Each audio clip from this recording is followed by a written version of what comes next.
Inay Miggy Vlog! Good morning mga nakshis, mga mamshis. Eto na naman po ang Inay Miggy nyo. Kahapon pa nga pala tong video na to at ngayon ko lang siya nalagyan ng voice over. Pagod na pagod kasi talaga yung katawang lupa ko kahapon.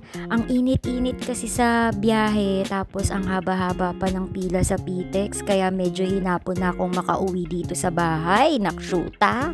At pagdating ko nga, kahit medyo pagod na ako, nakita ko talaga tong parcel na to. At ito ang pinakaiintay ko rin this week. Nabanggit ko nga dun sa previous vlog ko na meron akong inaantay na parcel. At mga nakshi, ito na nga siya! Super excited talaga akong mabuksan tong parcel na to, kaya nagbihis lang ako tapos hinarap ko na siya kaagad.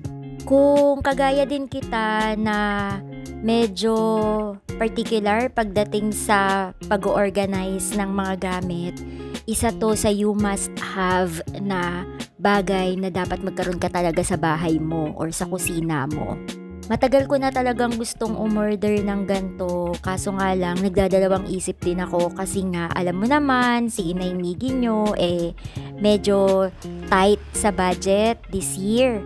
At salamat nga pala kay Max Storage at nagbigay katuparan dito sa kagustuhan kong magkaroon ng ganitong klaseng storage. Ay, kinikilig ako. Sa mga may gusto nga pala, nandiyan yung link sa aking yellow basket. Pwede mo ring puntahan yung showcase ko na makikita mo dyan sa bio ko. So at dahil strong, independent, single mommy tayo, di natin kailangan ng lalaki para buuin to. Nakshuta. Humugot pa talaga. Ito nga pala yung aking steel kitchen cabinet. Syempre, tayo yung bubuo. Mahilig talaga akong mag-assemble ng mga gamit. Promise. Yun, tapos kapag nabuo mo na siya is parang napaka-fulfilling talaga. Grabe. Anyways, eto nga palang steel kitchen cabinet na to, meron siyang iba't ibang klase. Ang pinakamataas niya is 5 layers. Etong sa akin is 3 layers lang kasi pagpapatungan ko siya ng rice cooker ko. So kung mataas, ang pangit-pangit naman niyang tignan. Yun sa aking palagay lamang ha. Depende yun sa inyo kung gusto nyo yung mas mataas pa dito. May choices din nga pala ang lapad nito from 55 centimeters hanggang 120 centimeters. May choices din nga pala yung color nito, depende sa kung ano yung gusto mong kulay or kung ano yung team ng bahay nyo. At dahil sa akin, team puti at team kahoy, color white yung pinili ko.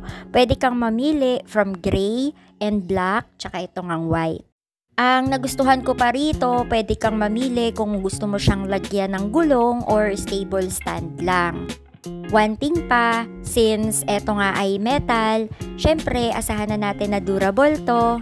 Sturdy na rin siya, tsaka space saver. Yun ang gustong-gusto ko talaga, yung magkaroon ng space saver na organizer. Kasi nga hindi naman kalakihan yung aming bahay. At the same time, yung mga ilalagay mo dun sa loob is secure siya. Kasi nga, rat-proof na siya, very hygienic na din, tsaka easy to clean. At syempre, dust-proof na rin, hindi masyadong maaalikabukan yung mga gamit na ilalagay mo dun sa loob. At isa pa, dahil nga metal siya, kayang-kaya niya yung up to 400 kilogram na capacity ng ilalagay mo dun. Hindi kagaya ng mga plastic na organizer, katagalan, lumulundo na siya sa gitna.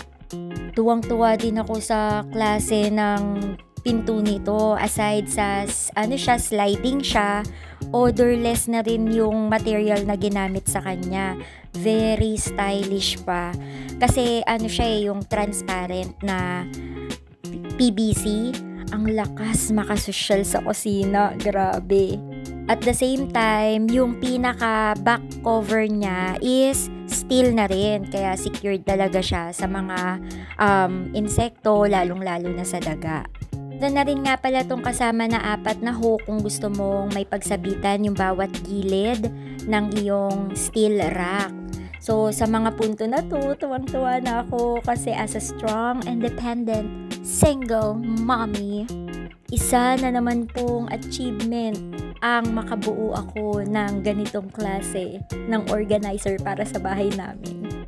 Yan, natapos ko na mga nakshi, mga mamshi. Meron yan sa yellow basket ko ha. Salamat sa pagsama! Inay Miggy Vlog! See you on my next vid! Paalam!